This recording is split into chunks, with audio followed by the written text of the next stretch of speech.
Alright, hello everyone, Nubkeks here. We're gonna check out the new patch that just went live on the Heroes of the Storm PTR. Here's a little bit of a preview of one of the skins. We're gonna check everything out.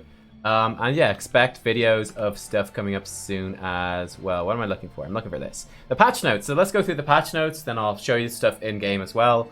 Check out the skins. We'll check out the hero changes. And actually, we're gonna have Lunara talking at us. So let's back out.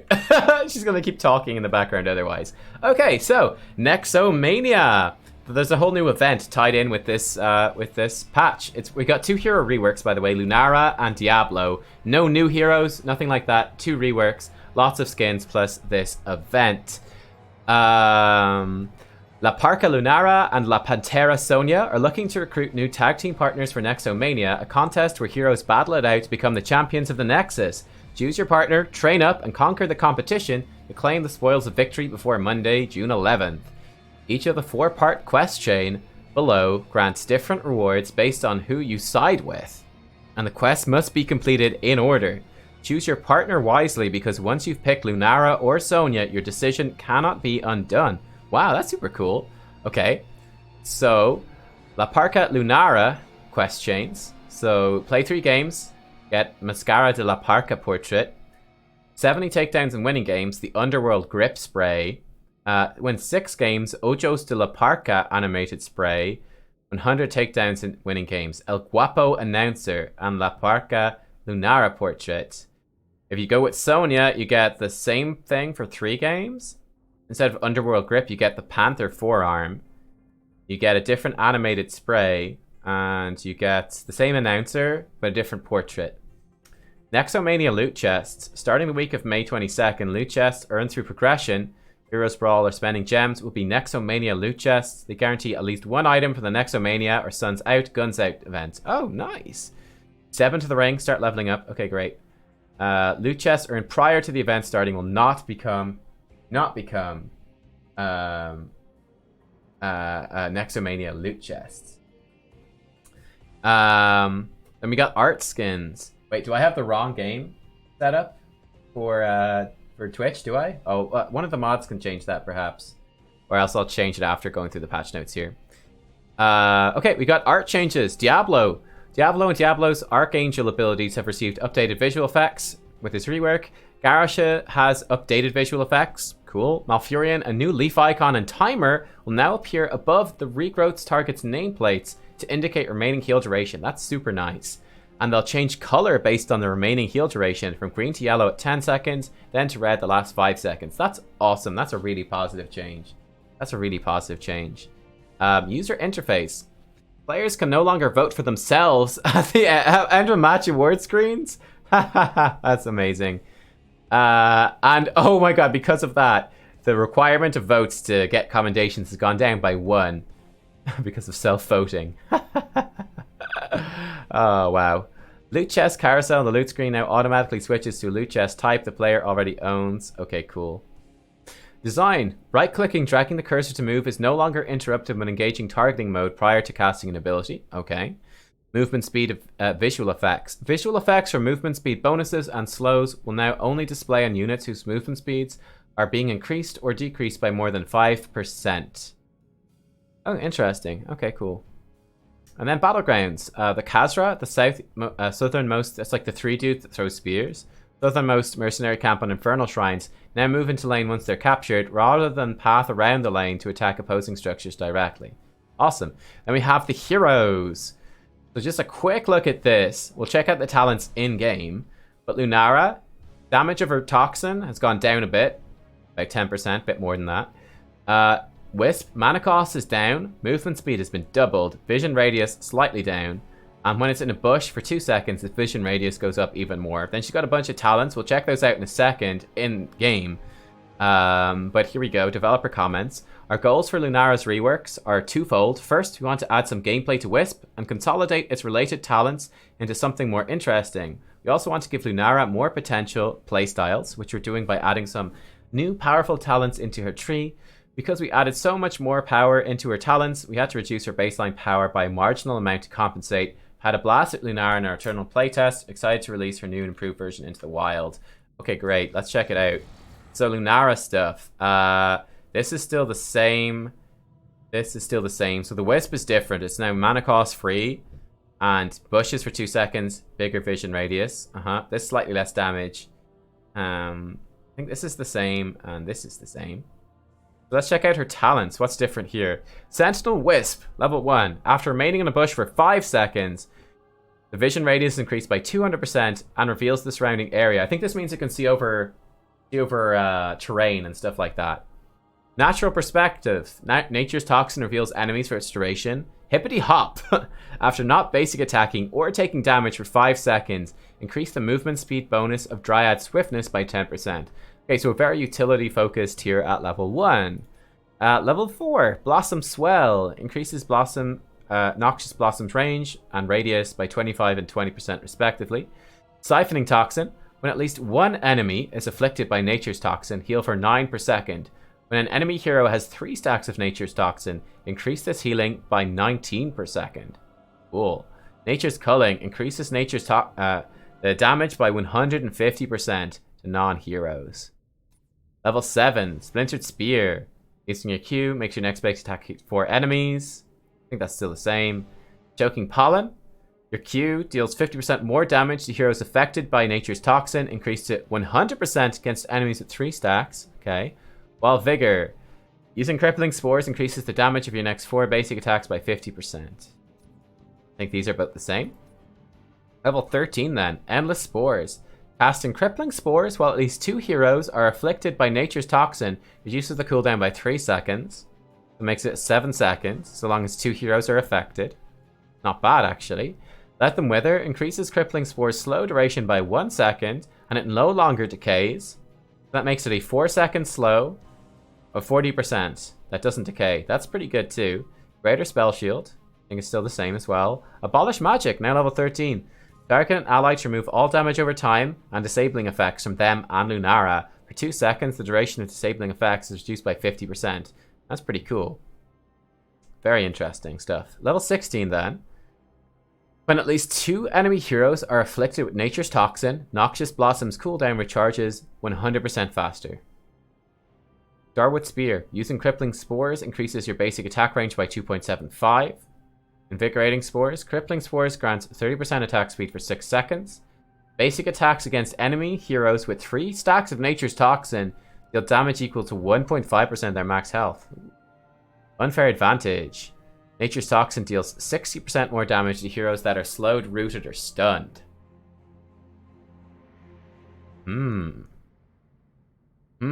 Level 20. Wormwood Vine now applies 2 stacks of Nature's Toxin, increases the range by 30%, and Lunara's vision radius by 35%. Is that just a passive buff? I think it's just passive buff. Boundless Strikes. Okay. Everything comes back every 15 seconds, can be used on allies. Intensifying Toxin. At 3 stacks, Nature's Toxin does 40% more damage. Ooh. Galloping Gait. More movement speed. Okay.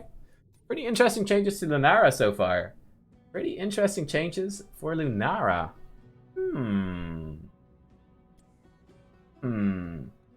Okay. Okay, cool. So hopping back to this then, we've got Diablo stuff. It's got quite a few more changes actually overall. Let's take a quick look here. I'll just speed through Lunara stuff just to confirm there's no other major differences. So Blossom Swell increases that. Choking Pollen. Yeah, okay.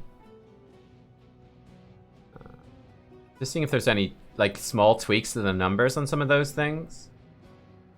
So the attack speed bonus has been reduced, but it does more damage to max health on that one. Unfair Advantage slightly increased, and damage to rooted and stunned heroes. Okay, cool. Yeah, I don't think there's any other major changes there. I think we caught everything. Diablo. Max health per soul reduced from 0.5% to 0.4%. Shadow Charge. Range increase. Mana cost increase. Damage reduced. Terrain damage collision reduced. No longer grants armor. Gives 15% move speed for 2 seconds. Pretty big change. Mana cost of Overpower gone down a bit as well. Fire Stomp. Now does fire waves in a large cone instead of all around. In a cone in a chosen direction. You choose it. Number of fire waves reduced from 8 to 5. But it might be more condensed. Multiple fire waves can now hit the same target. Cooldown increased from 6 to 8 seconds. Mana cost reduced from 40 to 30. Outgoing fire wave damage reduced from 54 to 12. Returning fire wave damage reduced from 81 to 36. Now counts as critical damage. Now heals Diablo for 125% of the damage dealt to heroes. Okay, so it's all about hitting someone with multiple fire waves for more damage. Okay, and healing you. Lightning Breath. Range increased. Each tick of Lightning Breath now slows enemies hit by 5% for 2 seconds, up to a maximum of 50%. Okay, let's real quick take a look at his talents then in-game as well. Let's see what we're looking at. Here we go. Feast on Fear, passive. Stunning an enemy hero with Shadow Charge or Overpower. Heals Diablo for 15% of max HP over 4 seconds. That's pretty cool.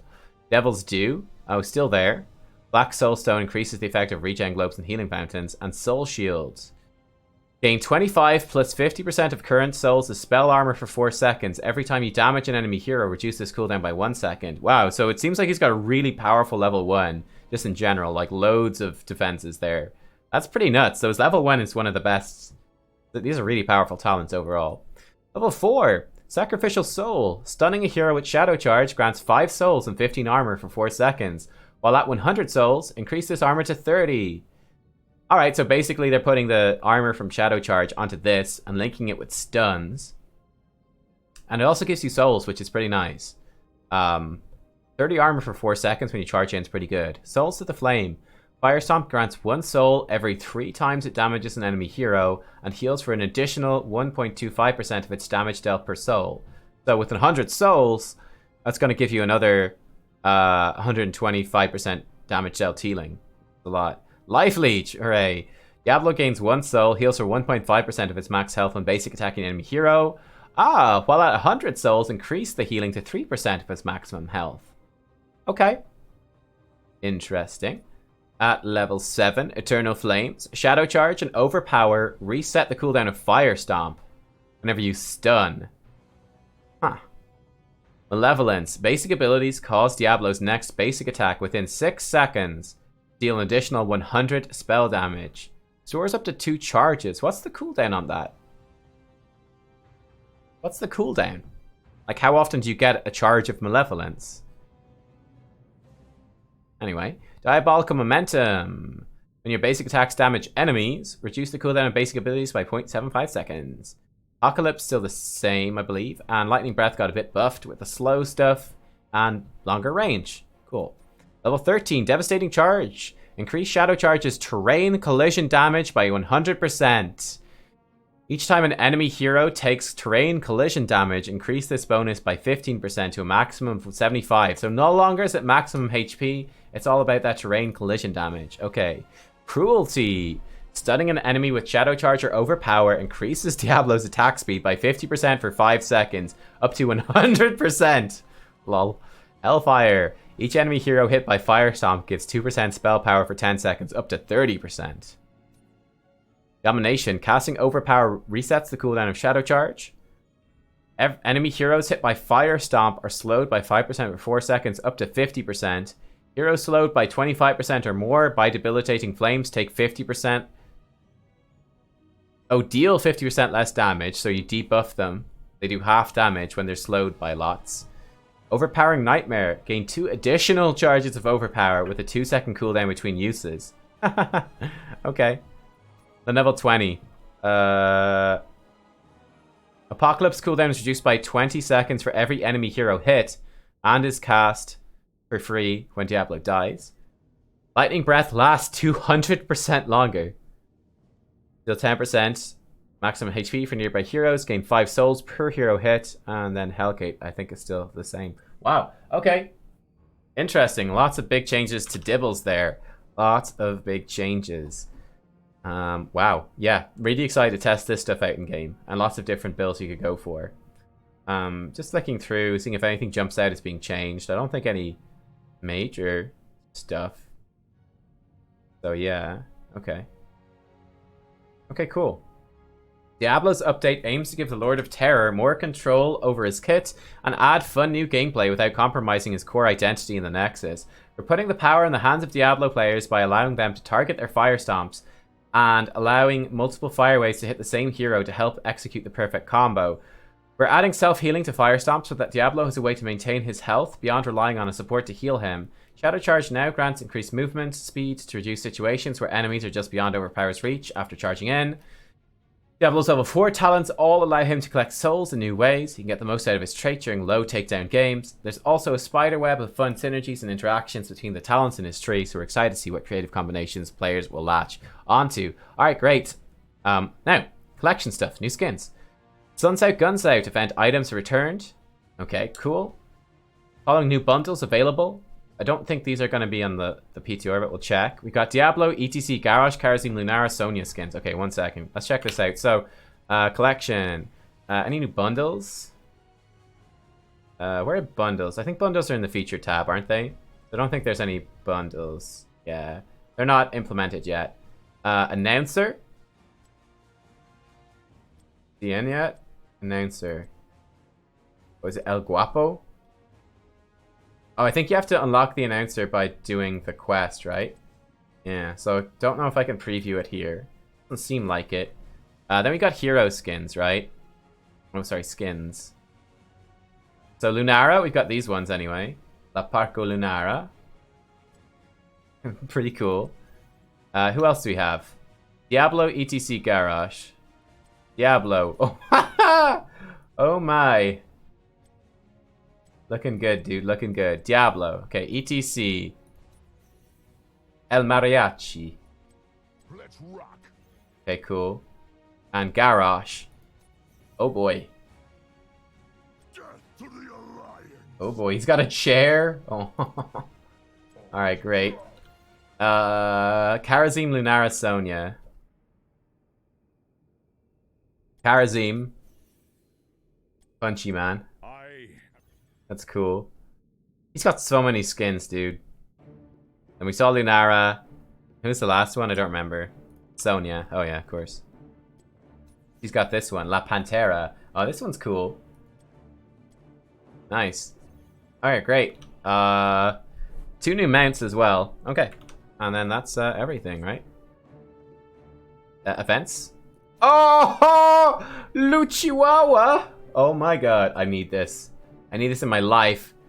Oh boy, it's rather expensive.